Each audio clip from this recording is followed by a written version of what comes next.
Assalamualaikum warahmatullahi wabarakatuh. Perkenalkan, nama saya Anakonita Tila dari kelas 11 IPSC. Saya akan mewawancarai tentang COVID-19 yang berjudul penyebaran COVID-19 di Indonesia. Saya akan mewawancarai teman saya yang bernama Perkenalkan, nama saya Devan Rarsyada, saya dari kelas 11 MIPA E. Jadi saya di sini akan mewawancarai apa pendapat Anda tentang COVID? Menurut pendapat saya, virus corona atau COVID adalah sebuah keluarga virus yang ditemukan pada manusia dan hewan. Sebagian virusnya dapat menginfeksi manusia serta menyebabkan berbagai penyakit, mulai dari penyakit umum seperti flu hingga penyakit-penyakit yang lebih fatal. Menurut Anda itu COVID itu berbahaya nggak? Menurut saya COVID itu berbahaya karena agresif.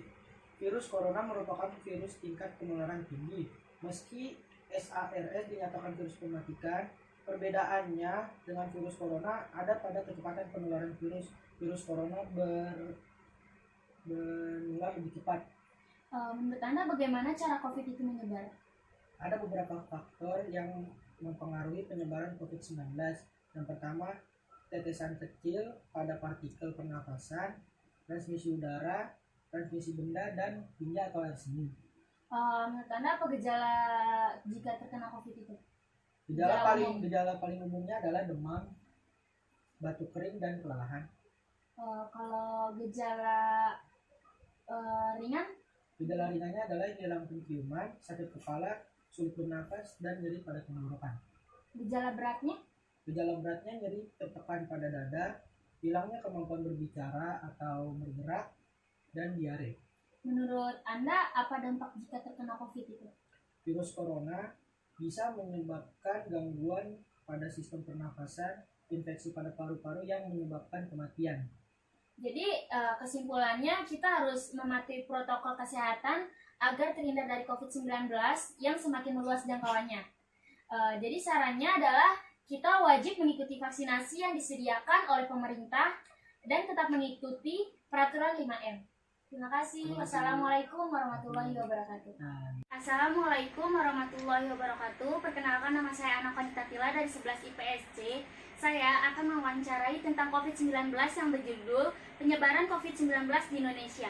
Saya akan mewawancarai teman saya yang bernama Nama saya Muhammad Soleh, saya dari 11 IPSB. Di sini saya akan menanyakan tentang dampak yang paling bahaya yang ditimbulkan COVID itu apa menurut Anda? Menurut saya yaitu kematian. Angka kematian di Indonesia masih terbilang tinggi, dan karena kurang tegasnya peraturan dan masih banyaknya masyarakat yang melanggar peraturan pemerintah. Karena itulah dampak COVID-19 di Indonesia sangat bahaya. Kalau sudah terpapar COVID itu apa yang harus Anda lakukan? Yaitu isolasi mandiri. Ketika kita merasa sakit, demam, batuk, nyeri tenggorokan, dan pernah memiliki kontak erat dengan COVID-19, kita harus melakukan isolasi mandiri. Tujuannya agar kita berkurangnya penularan COVID-19 pada orang lain. Terus isolasi mandiri itu apa menurutnya? Yaitu isolasi mandiri menurut saya kita tidak berkeluar rumah agar tidak menyebarkan virus kepada orang lain. Berapa lama kita harus isolasi mandiri? Mungkin 2 minggu ke atas. Bagaimana tanggapan Anda dengan orang-orang yang meremehkan COVID dengan tidak memakai masker, menjaga jarak dan berkerumunan? Kembali lagi dengan diri kita masing-masing, setiap warga dan masyarakat yang tidak taat dengan peraturan, tidak menggunakan masker, berkerumun, berarti mereka sudah melanggar peraturan pemerintah, maka mereka harus menanggung akibatnya jika terkena virus corona. Terus bagaimana tanggapan Anda keadaan ekonomi sesudah COVID sama sebelum COVID? Menurut saya perekonomian masyarakat menurun dan banyaknya keluhan pada masyarakat yang usahanya masih terbilang kecil pada pedagang kaki lima. Bagaimana cara agar terhindar dari virus COVID itu menurut Anda?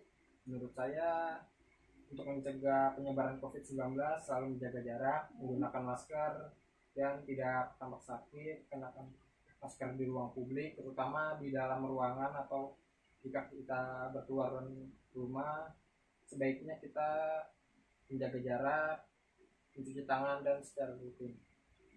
Jadi di sini saya akan ambil kesimpulan. Jadi tuh dampak yang paling bahaya itu menurut dia itu kematian. Terus di sini tuh saya nanya lagi, kalau sudah terpapar COVID itu apa yang harus dilakukan? Menurut dia itu cari bantuan dokter, lakukan isolasi mandiri. Terus di sini saya juga nanya isolasi mandiri itu apa? Isolasi mandiri itu di rumah selama 2 minggu. Terus saya nanya lagi, berapa lama kita harus isolasi mandiri? 2 minggu katanya. Terus bagaimana tanggapan dia? Tanggapan dia itu tadi kembali lagi dengan diri masing-masing. Setiap warga masyarakat yang tidak taat dengan peraturan tidak menggunakan masker gitu-gitu. Terus di sini juga saya nanya bagaimana tanggapan dia keadaan ekonomi. Katanya kesusahan karena banyaknya pedagang-pedagang kaki lima yang kurang yang membelinya gitu, karena ada COVID ini tidak bisa langsung membeli gitu. Kadang kan lewat kayak ojek online, kan namanya juga udah modern. Terus di sini saya juga nanya bagaimana cara agar terhindar COVID-19. Kata dia untuk mencegahnya itu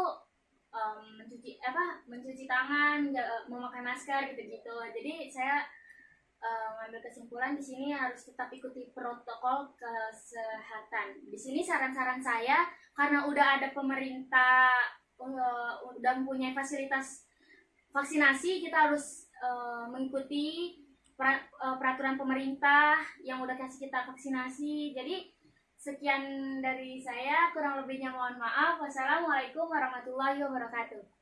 Setelah saya analisis kembali, COVID-19 ini dapat menyusahkan banyak orang, terutama bagi orang yang bekerja. Dengan adanya COVID-19 ini, mereka banyak yang di PHK dan stres memikirkan nasibnya di kemudian hari.